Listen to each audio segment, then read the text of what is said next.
Again na naman tayo natapos sa pag-grab natin at nakuha pa rin natin ang lahat ng target natin sa araw-araw. Kaya naman, lubos-lubos na naman ang pasasalamat natin kay Lord dahil hindi talaga tayo pinababayaan niya sa araw-araw na pag-grab natin.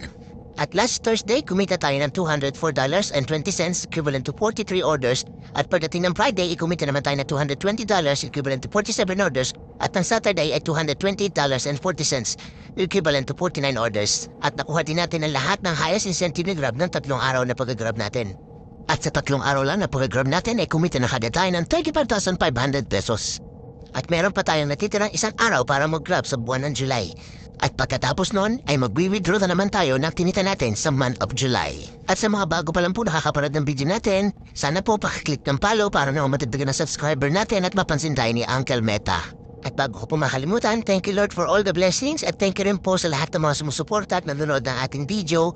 God bless po sa ating lahat.